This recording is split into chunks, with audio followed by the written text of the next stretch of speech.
We're against classifications like underground, which is a rather meaningless phrase, because underground used to mean uncommercial, and it no longer means that, because underground is now commercial.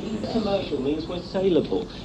We have a commodity to offer which people will buy, sort of 2-minute numbers, that we understand by the word commercial whether we can sell ourselves or not. We go out for the same sort of money as a... People, if you asked anyone in the business, if you said to them, which is the more commercial group, Pink Floyd or The Love Affair? They would say, The Love Affair, 10 out of 10, quite right, VG, if you're talking in those journalistic type of terms. But we made more of a sale here tonight, so if you're talking about tonight, then we're a more commercial group. For us to be able to sell gramophone records and go and play live in places, consequently we are, whether you like it or not, or I like it or not, a pop group. That's all a pop group is.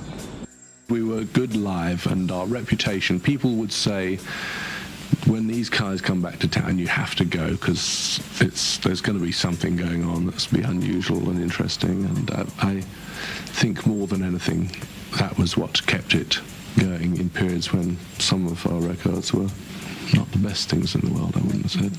Well, I think it's, that's rubbish, that you need to be stoned to see us or anybody else. It's very good for the ego, it's good for the bank balance, and it's very sort of satisfying. It's a very immediate way of getting your creative rocks off, if you like.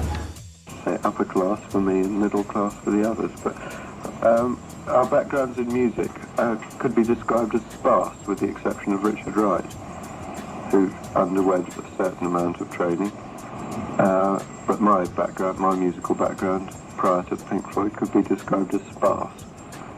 I did have some violin lessons for a period of some weeks from a woman called Mrs. Tchaikovsky, but I don't think they've made a big impact on my approach to the drums. Well, we don't practice very much. We a whole day set up.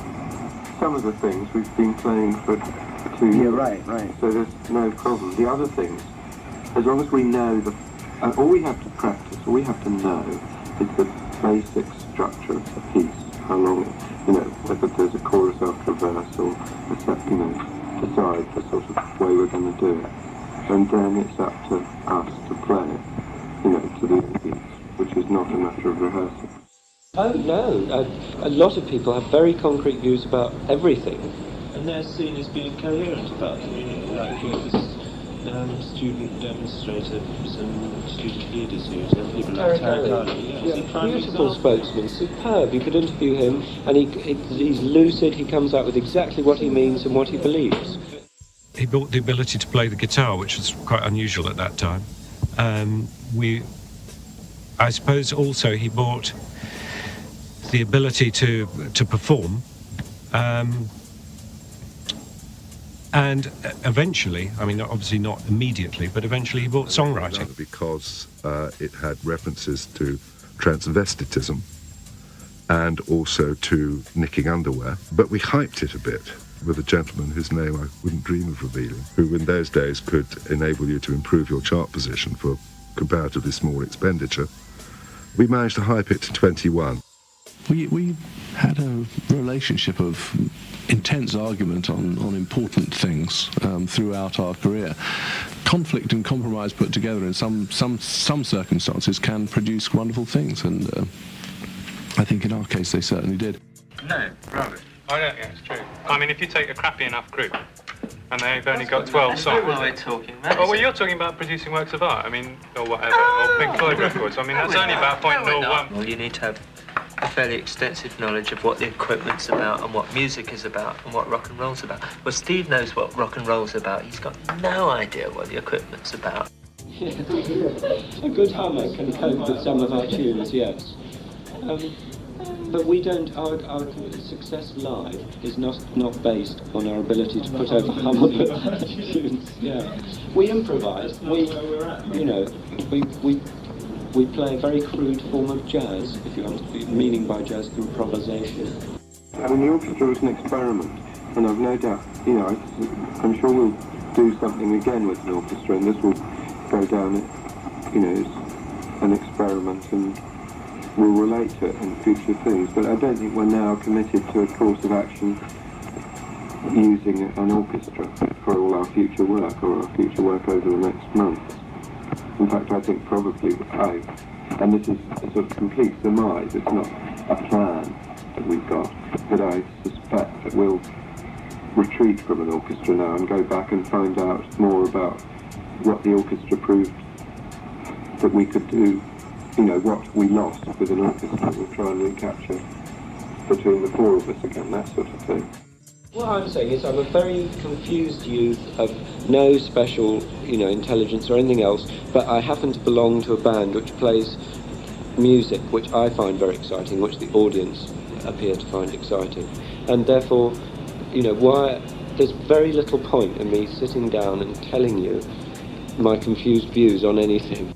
It was a slow build from 1968 onwards, really. And although I think some of the records following Source Full of Secrets a bit lost in places. I mean, they were very sort of trying to work out what the hell we thought we were doing, and certainly not achieving it all of the time, I don't think. But in terms of our live concerts, we still were, you know, selling more tickets every time we went back to a place, and our word-of-mouth reputation live was sort of creeping up very gradually, to the point that before Dark Side of the Moon we were selling out large arenas in the States. But the Dark Side of the Moon thing, particularly in America with the Money single, was pretty radical. But I mean, Interstellar Overdrive was written one day and performed the next. So sometimes we would learn songs on stage. Right at the beginning, we didn't rehearse tracks, we just went on stage. We rehearsed, but we didn't rehearse numbers, we just played. We just played. In fact, if you like, we were jamming at that point, because we went on stage not knowing what we were going to do.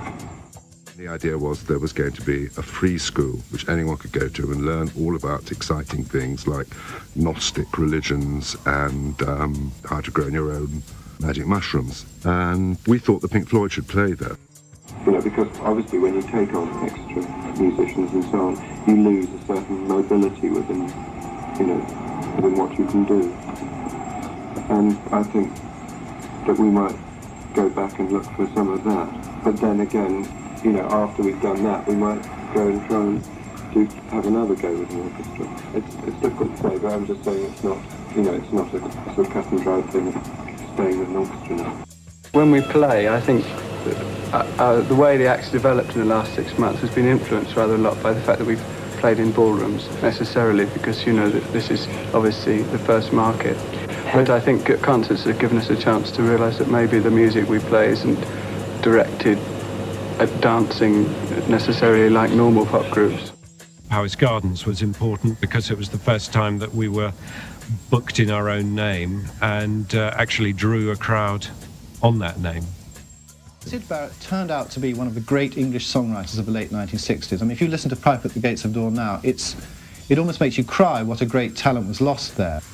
It's all extensions of what's coming out of our heads. I mean, you've got to remember that you've got to have it inside your head to be able to get it out at all anyway. And the equipment isn't actually thinking of what to do any of the time. It couldn't control itself. It would be interesting to see exactly what 4 people could do if just given the equipment, we didn't know anything about it. Endless shows in places like the Top Rank Grimsby or the California Ballroom Dunstable, where the audience actually hated what we did, but UFO was the one area where people were interested in what we were doing, and it sort of kept us alive in a way. There did seem some point in carrying on. He was a very good painter, he was a very good actor, he was a lovely, handsome boy with lots of girlfriends. You couldn't think of a more well-rounded, integrated, happy bloke. We're all very close to him. It was very difficult because we had decided at this point that what we wanted to do was Syd become rather like a Brian Wilson, if you like, and stay at home and write. Because we knew by then it was impossible, he couldn't perform on stage. So I had to say things like, Syd, I'm going out to get some cigarettes, and then go off and do a gig and come back the next day. And it was awful. I mean, it was a terrible time. Eventually, of course, he understood what was happening. I'd known Syd since I was about 14. It was hard dealing with sort of replacing one of my close friends and having to see one of my close friends who is no longer sort of functioning as a normal human being. He was absolutely delightful. At the time when it was considered fashionable to be rather cool, and no one introduced anyone to anyone else, so that you could spend whole parties just addressing people as man. Syd was someone who'd sort of come up and say, "Hi, I'm Syd," and so on. I mean, he was a really easygoing, outgoing personality. I was just very, very excited. Doing your first album, putting down your music onto tape, and knowing that the Beatles are next door doing Sgt. Pepper. I was a bit of a snob before then. I was a real jazzo. And I didn't really believe that pop music meant anything at all. When I heard Sgt. Pepper, it changed my attitude to what people like us could do. I remember when Syd joined the band, he had all these incredible ideas, lyrically and musically. Very strange and very childish in a way, some of his stuff. I mean, it's kind of very fairy tales, but totally unique. I'd never heard anything like it, and it was fabulous. They felt, and I think with some justification, that Syd was the talent that they'd discovered and that they would stick with him, and that if we didn't want to work with Syd, well, that was the way it would go, which from most outsiders would have seen that as a sensible decision to make, I think. We were friends from when we were 14. We went on holidays together in the south of France. Sounds a little naive, but I think I was probably unaware of the politics of Joe Boyd going on over that period, because, of course, what happened was Joe Boyd was the initial producer and then was really rode out when we signed with EMI. The musical direction of the band might be likened to four drunks wrestling for control of a car wheel. The band got me in to be a front person, yes, I mean, to cover Syd's parts. I suspect at the time mostly to try and, eke out our career a little bit longer. My guitar style and Syd's guitar style were not even close, so it's very difficult to know exactly what to do. It took a while for me to settle in. Basically, I think we felt, let's be on the same label as the Beatles. So we signed with EMI. Back in the past, in the very early days, we tried to have hit singles. It was already a complete piece before Ron came on the scene, and we decided to get him to do some orchestrations. It's interesting that it didn't occur to us to make a fuss about who was going to produce us. We didn't say, no, that's our decision, it's nothing to do with you. We said, yes, okay, we sort of gave in. To work at Abbey Road in those days was a wonderful experience. We did, I think, 5 gigs with both Syd and I in the band together. Syd he seemed to cheer up a little bit when I was there. I guess maybe it took some pressure off him, and I sort of learnt up the parts like the record and played them, and sometimes Syd sang a bit and sometimes he didn't, but it was obviously not going to be, I mean, it became very obvious that it wasn't going to continue for very long like that, and on, I think it must have been the 6th one that we would have done together, which I think was at Southampton University. We just never picked him up. Someone said, shall we pick up Syd? And someone said, nah, let's not bother. And that was the end. Before working with him, I was on a very, very paltry sort of amount of earnings. I mean, breadline and less. But set against that is the fact that Dave's guitar work, in contradistinction to all the other aspects of Floyd you think about, is actually very, very lyrical and very melodic. The Underground in London, the free concert in Hyde Park and so on. It's an image we'd like to dispel.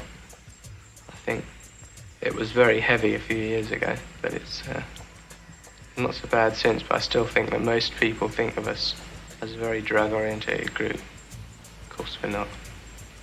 You can trust us.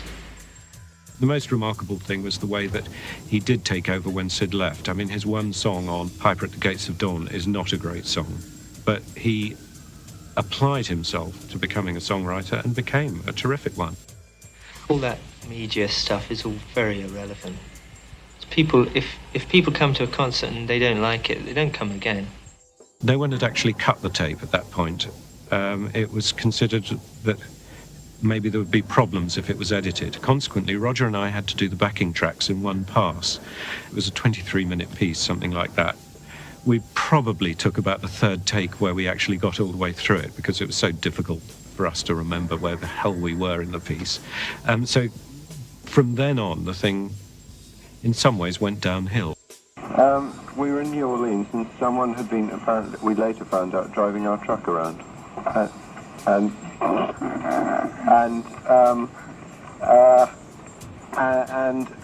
someone took away our whole truck in a fit of pique, and with everything inside it. And so we rushed off to the police, who could have shown, I mean, we're just not interested, of course. And then we were staying at this very smart hotel called the Royal Orleans in New Orleans, and with very nice young staff. And they all started saying, oh, well, my dad's the sheriff, or I know someone in the FBI or something. And this really groovy FBI geezer turned up. And really, you know, the whole thing changed immediately. There's some air of urgency about it. And we also put out on the radio and TV, you know, what had happened, and there was a reward and things. And like about 9 hours later, they found the truck dumped, and only 3 guitars missing. If At Apart Mother in itself was a more structured piece, or if there was some way of pulling it out, I'd still love to perform something like that again. It was a very serious attempt to achieve a certain effect at the time, of course. We weren't sort of lying spaced out in the studio being, you know, chucking anything together for the sake of it.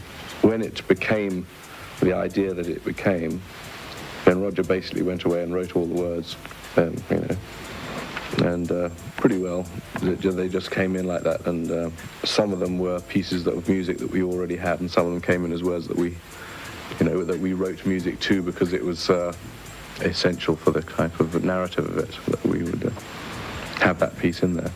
Dick Parry, no, he's a friend from Cambridge, guy who I played with in bands when I was young, and he used to come on tour with us.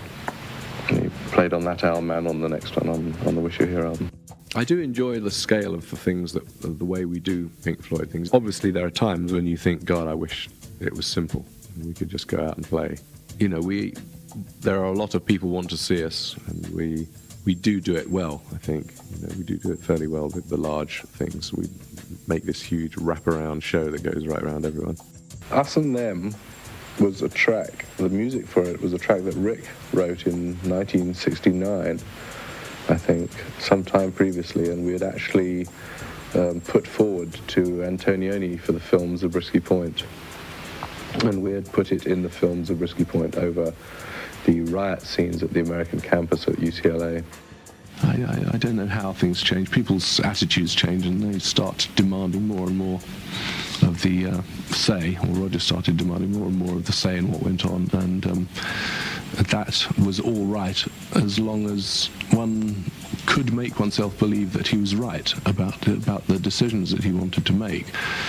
But the more that happens, the more there are going to be occasions where a decision, you are going to instinctively feel that it is just wrong, and you have to feel you have to fight against it.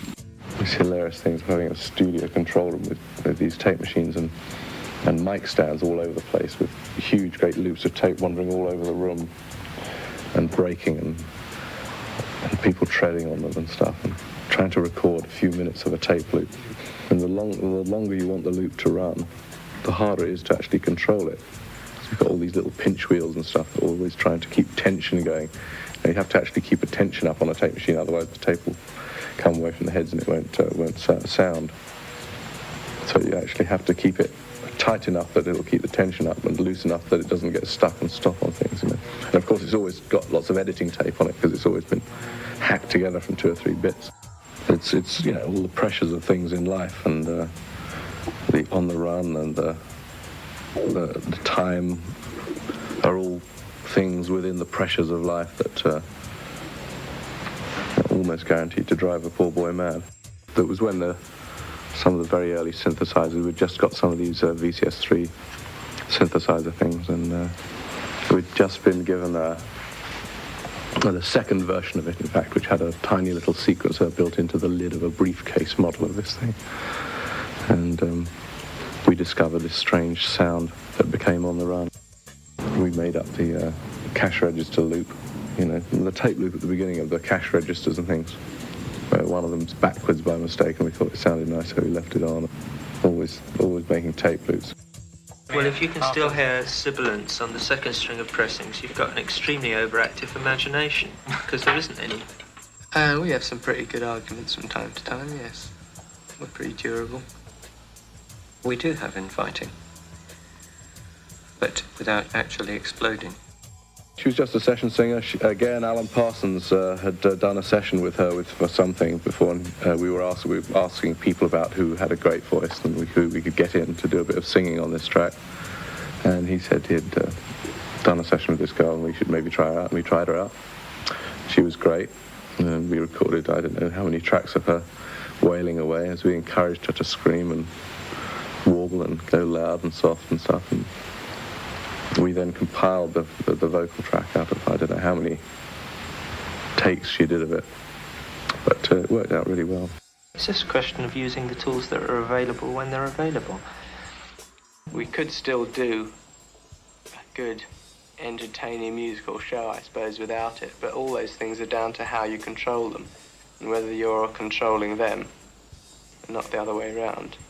Well, I think it was the Medal album where EMI had gone to 8-track and Air Studios had just opened with 16-track, and we for the first time left Abbey Road to go and record somewhere else because they hadn't quite kept up with the times. For me personally, the periods of writing it were not at all creative. I was definitely going through a bad sort of patch. Which is reflected in the writing credits, where I don't seem to get an awful lot. But when it came to being in the studio, I was fine. I was in a very creative mood by then. But the stuff was mostly written, and the basic concept of this on the run thing was something that I came up with in the studio. But no, it was a good feeling of creation in the studio, and. The fact that we'd done it live and we were actually capable of putting it down well, and were coming much more to grips with the recording process, which we had never really felt that we were achieving on a record what we achieved live before then. On most of the records before then, we definitely felt that they were sort of a bit of a pale shadow of what the way we did them live. I think it's great. I listen to it and I think it's good. I have heard it within the last year. I think it still sounds like it's up to the moment. It doesn't sound, the recording techniques don't sound out of date or anything, and it sounds fresh. I think it's a remarkably cohesive and moving piece of recorded material. Roger was the pushiest person. Certainly, he was the main driving force behind what was going on, yes. My studio in London, it's called Astoria, which we did quite a bit of the last album on, but last time we never really thought we could do drums and that sort of stuff on there, because the actual recording room is kind of tiny. We actually tried recording drums in a couple of other places, but we found that it was better in the tiny room, so there we stayed. It's on the Thames River near London. So it's an unusual recording studios. It's covered in windows everywhere, and all you can see are ducks and geese and swans and stuff swimming around outside. The Echoes piece itself, sort of 25 minutes long, going through all sorts of different moments, all of which are really good. So that was leading the way towards Dark Side of the Moon. Shine On You Crazy Diamond was not just a bunch of old hippies sort of bemoaning their youth. It was bemoaning somebody that they genuinely loved. It's an album which is plainly haunted by Syd Barrett, who, quite coincidentally, turned up while they were recording Shine On You Crazy Diamond. And we had a marksman, down to shoot it. Because if it were to escape this dirigible, then there could be what is called a rather large insurance claim. And we were all there, the pig didn't go up. I don't know why. We all came back the next day, but we decided not to bother with the marksman until the pig went up the next day and escaped. And it broke loose of a mooring rope. So, of course, the day we didn't have the marksman was the day the pig got out. The pig got up and it went up in the air. and was reportedly seen by various jetliners heading for Heathrow. Well, I met all of the Pink Floyd very early on, long before they became successful, because Syd was a friend of mine, but I guess I didn't really get to know them until shortly before Syd was about to retire. They'd shout for what they wanted, or their favourite songs, or whatever. And you could, I mean, inevitably, and quite rightly, Roger was pretty distressed at the fact that they weren't listening to the music. And this chap walked in and no one recognised him, and we've always argued about who spotted him first. I naturally think I did. No one really knows, but there was a certain point where people were sort of nudging each other, going, bloody hell, that's Syd. And no one recognised him at all. We seem to have managed to avoid the things that really get people too touchy these days. I do think about him, and I think about when we started, and I have a, it's a fantasy. I would love one day for Syd to walk into my room. We don't really have a huge master plan. We just use our own taste, and we do what we do as well as we can do it. I don't really... There's no great rule book or anything that applies that we sort of look through every time and say, well, we must do it this way because that's how we've done it before. It was a real shock because I hadn't seen him really since his breakdown, when he was this very good looking, and this is huge bloated guy of about 18 stone. Why would he turn up while we're actually writing a song about him? Very strange. We found the sound within this sequencer and the synthesizer that made a very mobile, travelling type of sound, and created a kind of sound collage to, show movement and travel. And in one way it is, chucking a load of old sound effects on something. But you are actually sitting there trying very hard to, create an effect, create something, an illusion, if you like. Most of the sound effects things that we used, we did do ourselves, not all of them. There was a sound effects library at Abbey Road, and there were constant visits and investigations of what was on it, but they were usually pretty old and noisy and not very effective. Well, the following album, it's been sort of very well documented how difficult the making of the Wish You're Here album was. It's my favourite album, though, I think. I really, really like it, and it does show something of what was going on, but at the same time, I find it very cohesive and very emotional. I really think it's my favourite album. The breakup was, if you like, over a long period of time. The date of Roger's official departure was December 1985, and the final cut was in 82, so it was really degenerated beyond tolerable sort of levels during the making of the Wall film, I think, and through the final cut it was an absolute nightmare. The whole clock sequence for the beginning of time was something that Alan Parsons, our engineer, had just recently done in a clock shop. And we just lifted that pretty well straight off what he had done. We've been through all our sort of ups and downs, our splits and all that stuff. And Rick left, rejoined, Roger left, didn't rejoin. So it has its own momentum. Takes on its own momentum. And you just have to be careful to not let some people's imaginations and sense of scale run away with them. You do have to retain some sort of sense of perspective so that it doesn't become stupid, but does remain a viable, interesting, hopefully moving show. Animals was more an album where Roger and I were taking command of it, and it was becoming more down to things that were written at home by people, The Wall even more so. The Momentary Lapse of Reason album was recorded again by... It wasn't a terribly cooperative event with everyone really putting their maximum in.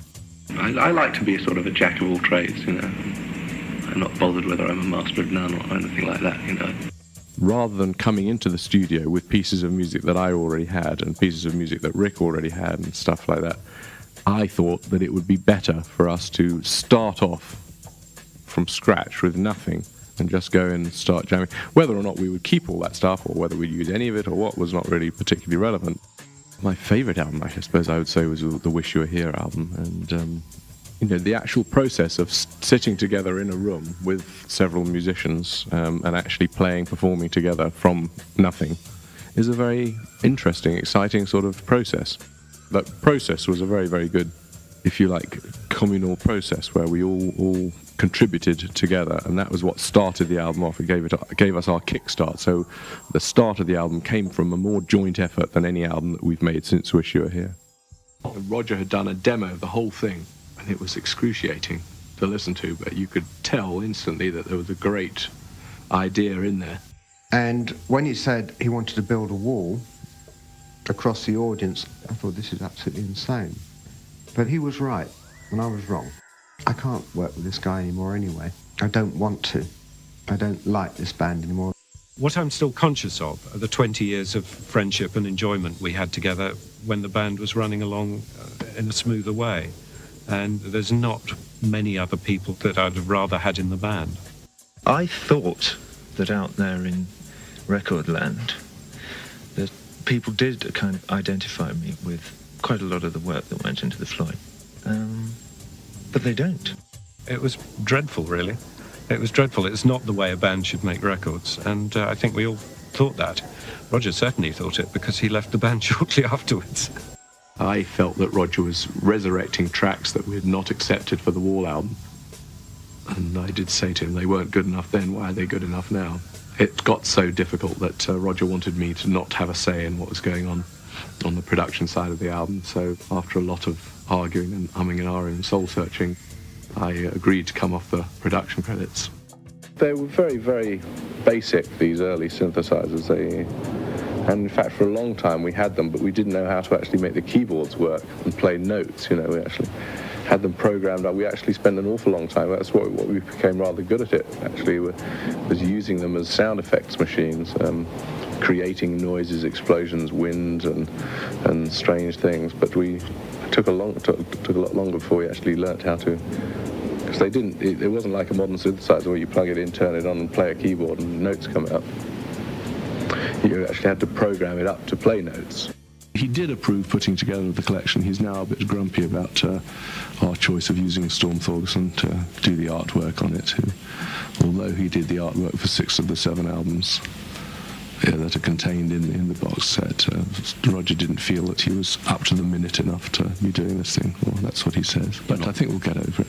The division bell is a bell that rings in Westminster, in the Houses of Parliament, and it also rings in the apartments of many of the members of Parliament, and it is a bell that rings to summon all the members of Parliament to go to the House of Commons and to divide into yeas and nays to vote on the issues.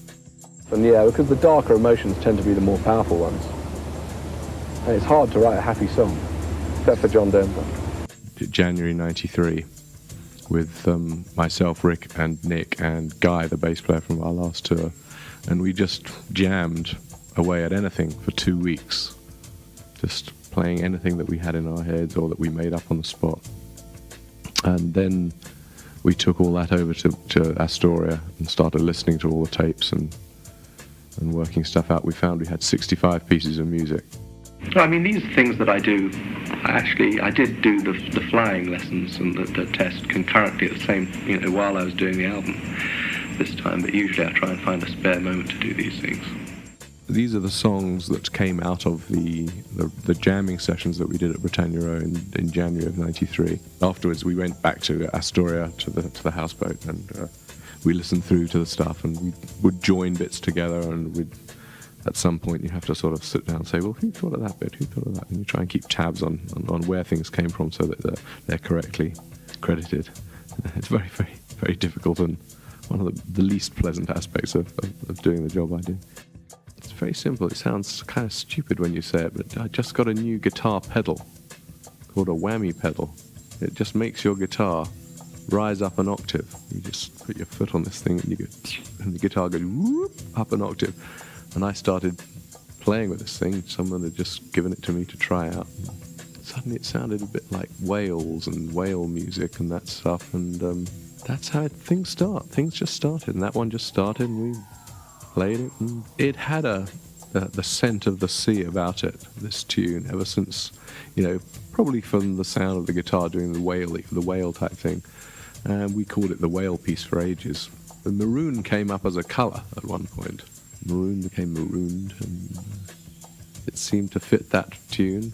I mean, generally, this is from doing interviews before, one nearly always seems to regret everything one ever says, because things change, and it's printed as sort of, if people made it very clear, interview on the 19th of March, opinions may have changed by the time you read this, it'd be one scene. But so often you're held to whatever you've, said at one point for years, particularly for interviews where the line, the amount that's going to be written is maybe half a page, and the amount of time devoted to that question is not exactly yes, no answer, but it's 2 sentences. There are some aspects to making records and making music that you just never yourself get.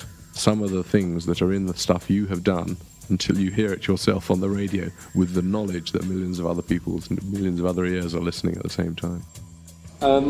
Is that if you ask an opinion about, let us say, religion, in inverted commas, if anyone is going to give you a sort of rundown on what they feel about anything, it's a sort of 2-hour business, and then when they put 2 hours of interview down, they could probably go through it and cut it down to about half an hour. But you formulate your opinions more or less as you go along. I do. Very easily swayed. That you've had put into words for about 8 years. Yeah, right. And so anything we say would regret.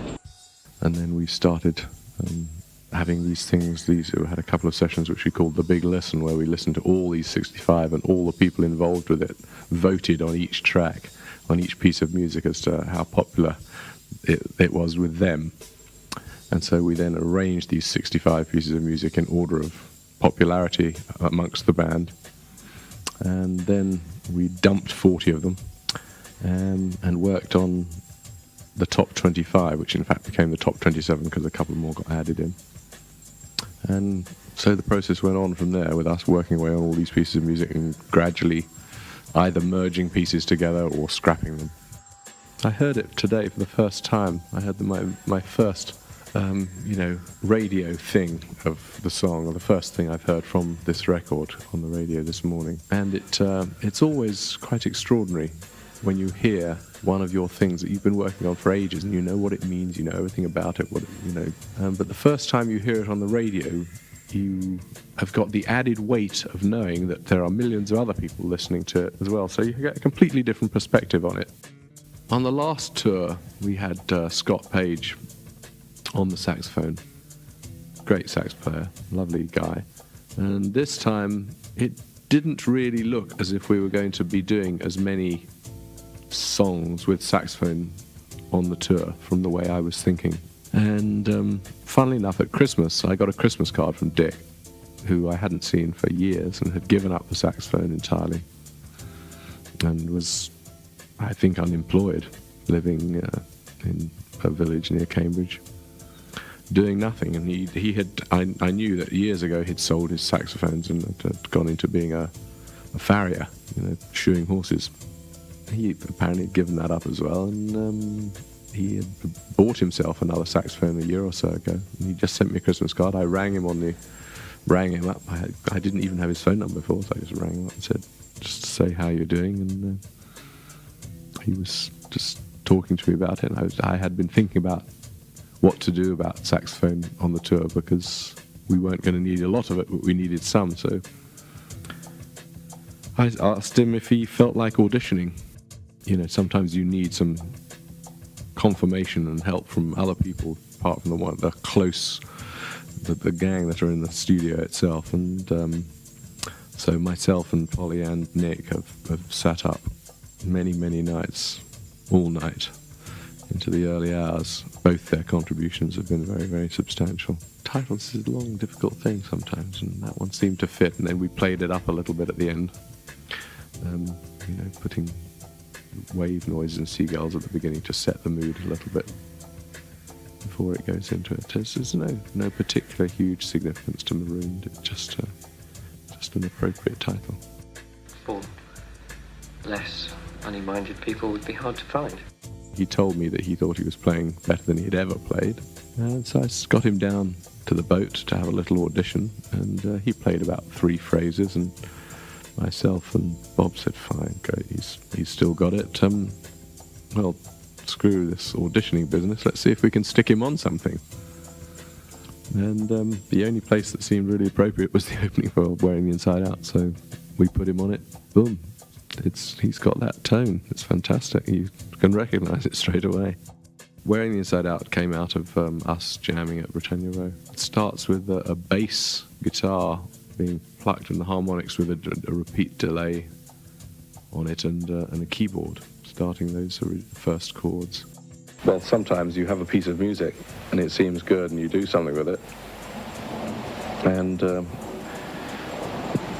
maybe it doesn't have a necessary particular relevance in terms of being a specific part of the narrative, but it still seems to be the right thing to do and to fit in the right place. We like to play with toy racing cars and stuff, big ones, big toy racing cars and toy airplanes and stuff like that. Nick's got hundreds, Nick's got a vast collection of incredible racing cars, from old Bugattis up to Gilles Villeneuve's Ferrari F Formula One that he was driving a few years ago. I've got a BMW M1 Pro car, which is also quite quick.